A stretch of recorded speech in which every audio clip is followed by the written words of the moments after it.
Good evening. Thank you, Eric. My name is Louis Abuna. I'm a principal of KLOA, and I first like to take this opportunity to thank the village board for giving myself and Eric the opportunity to be in front of you here to present the traffic studies that we have been working on very closely with the village staff over the past several months. I'm going to speak very briefly on the study that we did regarding the intersection of 47th and East. This would be the obviously the east end of the 47th corridor that Eric has been talking about earlier relative to the studies that we've completed.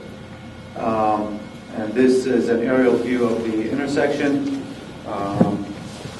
showing the 47th East Avenue and the IHB railroad tracks running diagonally and crossing the intersection on the east and south legs of the intersection.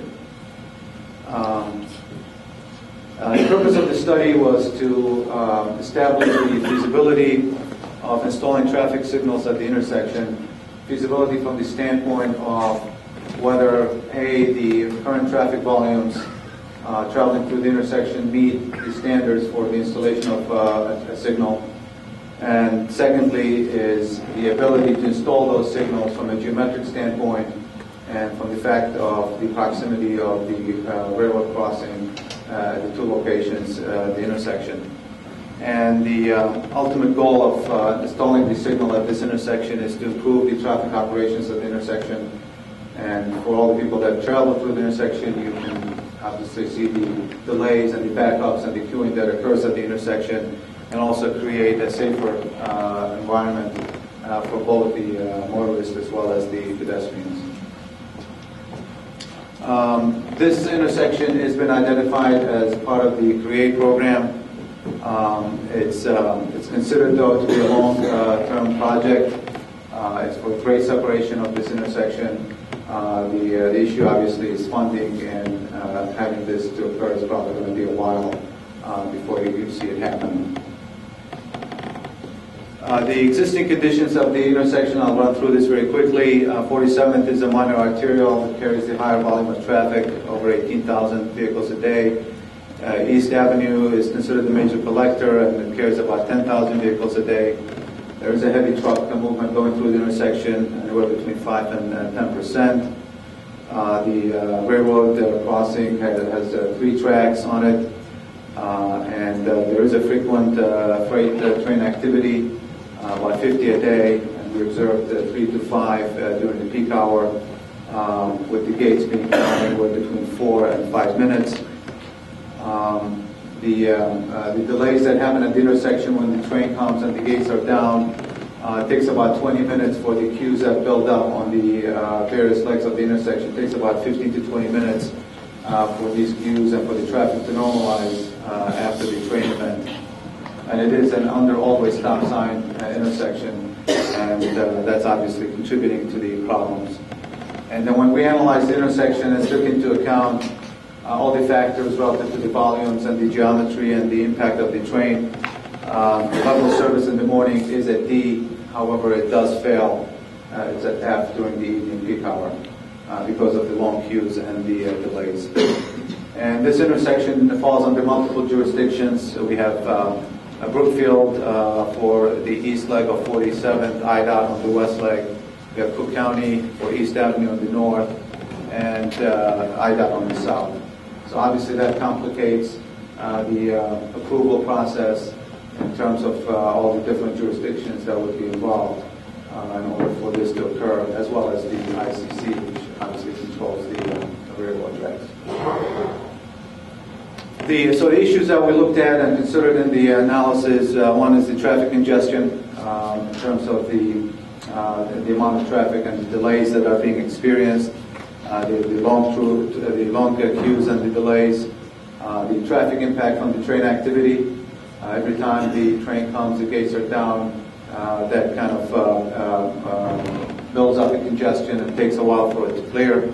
Obviously, the always stop sign control is inadequate to accommodate the volume of traffic and the activities. The driver confusion with the multiple lanes, always stop, drivers not knowing when to go, which lane is going, and then the frustration when they're sitting there for a while, getting through the intersection, wanting to clear it. That obviously creates a safety issue and accidents, as evident by the 18 crashes per year, mostly being angle collisions. There's a lack for traffic gaps for pedestrian crossing, which obviously is a safety hazard for the pedestrians. And then the traffic signal warrants being satisfied. That's one of the things that we did in the study, is we looked at do the traffic volumes meet the warrants as specified in the manual on uniform traffic control devices as required by IDOT. In order to justify for a signal, you have to meet certain warrants. So we looked at the multiple warrants, and we do meet 4 of them, which is a very good case for justifying a traffic signal at this location. We meet the 8-hour warrant, which means that the volumes meet the threshold over an 8-hour period on an average day. The same thing for a 4-hour, the peak hour, and then the last one, which is for an intersection near grade crossing. We meet that warrant from the both criteria, the distance or the proximity of the intersection from the railroad crossing. This warrant indicates that it needs to be 140 feet or less. We are less than 140 feet. And then also has some thresholds regarding the amount of traffic that is traveling on 47th and East Avenue. We meet that threshold as well. So as part of satisfying the warrant and installing a signal, we have also identified a number of improvements that needs to be done at this intersection. One of the first things is regarding to the traffic signal. Our recommendation at this point is to install a temporary signal rather than a permanent signal, given the potential for this being a grade separated intersection in the future. That helps on cutting down on the cost of the signal. Another improvement would be to modify the slip road so it becomes a one-way. Currently it's a two-way slip road for people heading east to south as well as north to west. Under a signalized intersection, our recommendation is to make that one-way east to south only. It will be under stop sign control here, will not be part of the signalized intersection, so it will provide a nice relief for the intersection for the right turners going south, but we would recommend prohibiting the opposing movement. We also recommend extending the eastbound to northbound left turn lane so that we provide more stacking. We feel that could be done within the existing right-of-way, but obviously some additional engineering studies will have to be done to verify that. And then we're also recommending what we call pre-signal installation at this point and that point. This is due to the proximity of the railroad tracks to the intersection. We want this area and this area to be clear of traffic so that when the light is red, then all the cars are stacked south of the tracks and similarly here west of the tracks. So it will be a safer design for the traffic going through the intersection. We don't see a need for any additional geometric improvements to the intersection. We feel that the 5-lane cross-section as it exists would be sufficient to accommodate the traffic with the signal installation. So with installing the signal and doing the improvements, the level of service improves from D to C in the morning and F to C in the evening. So that's a very that's a marked improvement over the current conditions. The queues are considerably reduced, and then the main improvement is that after the train clears, traffic normalizes within 3 to 5 minutes as opposed to 20 minutes that is currently experienced. So the key findings here is that the traffic signal is warranted under the current traffic volumes, under the current conditions.